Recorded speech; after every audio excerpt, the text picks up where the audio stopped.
तरफ से कई दलीलें पेश की गई थीं। मुस्लिम पक्ष ने हिंदू पक्ष की याचिकाओं को खारिज करने की मांग की है। मुस्लिम पक्ष की आपत्तियों के बिंदुओं पर भी इलाहाबाद हाईकोर्ट का फैसला आएगा। फैसला आने के बाद ये तय होगा कि याचिकाओं की सुनवाई आगे जारी रहेगी या नहीं।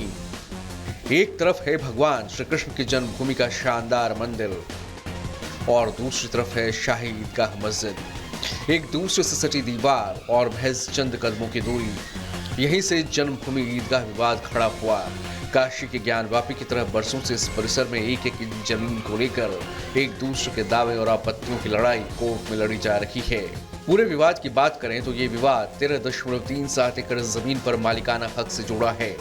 12 अक्टूबर 1968 को श्री कृष्ण जन्मस्थान सेवा संस्थान ने शाही मस्जिद ईदगाह ट्रस्ट के साथ समझौता किया था, जिसमें 13.7 एकड़ जमीन पर मंदिर और मस्जिद दोनों बनने की बात हुई थी।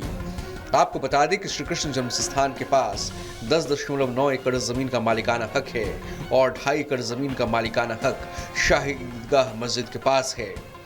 हिंदू पक्ष का कहना है कि शाही ईदगाह मस्जिद को अवैध तरीके से कब्जा करके बनाया गया है और इस जमीन पर उनका दावा है। एक तरफ नियम कायदों की आड़ में दलीलें हैं तो दूसरी ओर आस्था की चादर में लिपटी सच्चाई। अब फैसला कोर्ट को करना है, मगर करोड़ों कृष्ण भक्तों को पूरी उम्मीद है कि अयोध्या में जैसे राम आए, काशी में जैसे शिव आए, वैसे ही मथुरा में कन्हैया आएंगे। Bureau report, Republic Bharat. तो देखिए, आज फैसला तो आना है, लेकिन आपको पहला बता देते हैं हिंदू पक्ष ने क्या कुछ दलीलें दी है।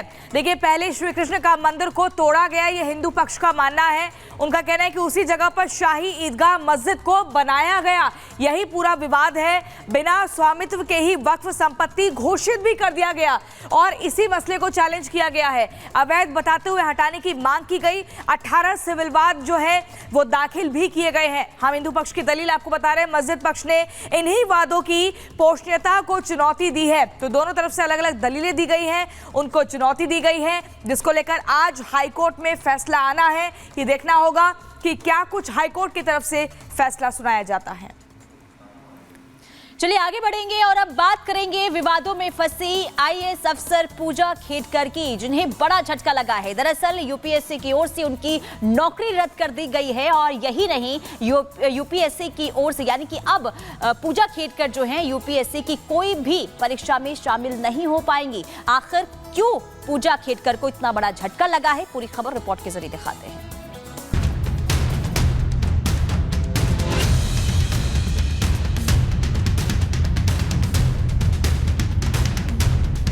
अब आईएएस नहीं रही पूजा खेडकर। यूपीएससी से लगा पूजा को बड़ा झटका।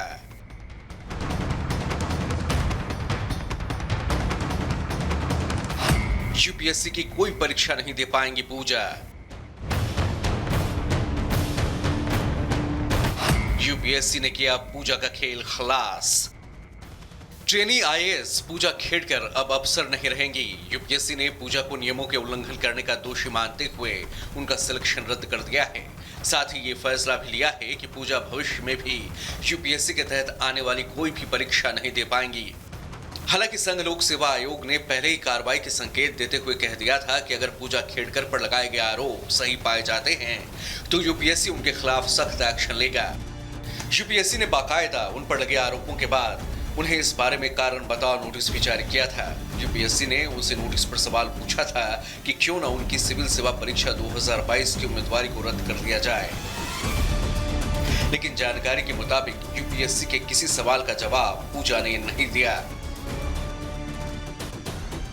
आपको बता दें कि पूजा पर उम्र छिपाने, माता पिता की गलत जानकारी देने, पहचान बदलकर सीमा से ज्यादा बार परीक्षा देने और फर्जी दस्तावेजों का सहारा लेने के आरोप थे।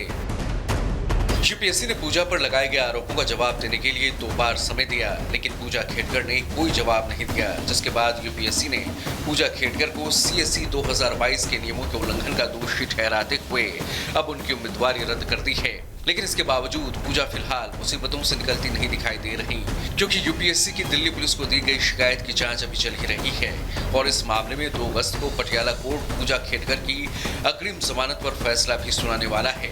दिल्ली पुलिस इस मामले में पूजा खेडकर की जमानत के विरोध में है। पुलिस ने कोर्ट में दलील देते हुए कहा है कि दिल्ली पुलिस अभी पूजा खेडकर की जांच कर रही है। पूजा का रवैया सहयोग करने वाला नहीं है।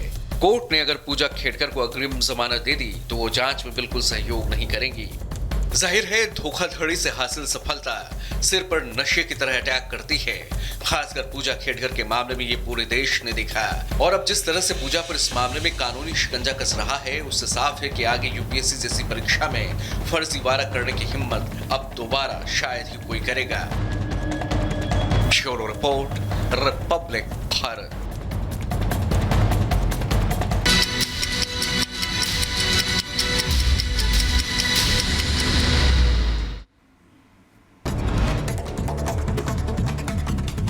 हिमाचल के कुल्लू में फटा बादल फटने की वजह से बढ़ा पानी का जलस्तर। मलाना के निचले क्षेत्र में भारी तबाही की आशंका। उत्तराखंड में पहाड़ से मैदान तक बारिश का कहर। केदारनाथ मार्ग पर बहे 2 पुल हादसे में 9 लोगों की मौत, 5 के करीब लोग लापता।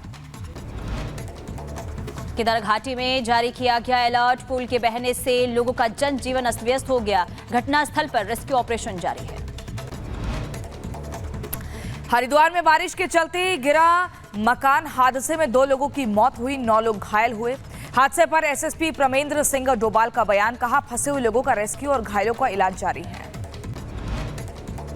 उत्तराखंड में भारी बारिश के बाद तबाही का मंजर है। बादल फटने से भारी नुकसान हुआ है। 9 लोगों की जान चली गई है, 5 लोग लापता हैं। सीएम धामी घटना का जायजा ले रहे हैं।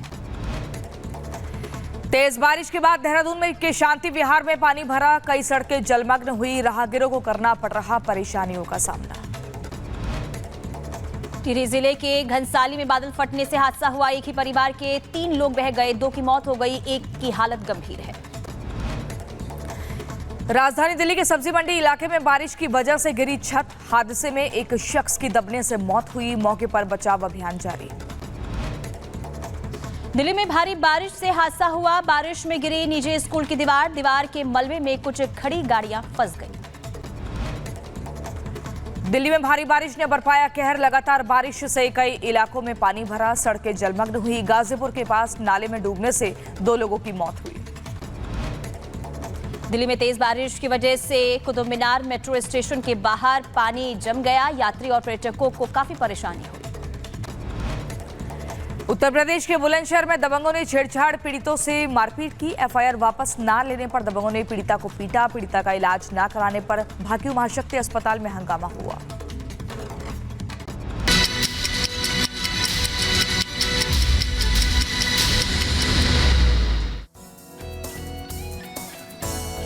और चलिए जाग उठा भारत में वक्त हो गया एक छोटे से ब्रेक के लिए, लेकिन रिपब्लिक भारत पर खबरों का सिलसिला आगे भी जारी रहेगा। देखते रहिए रिपब्लिक भारत।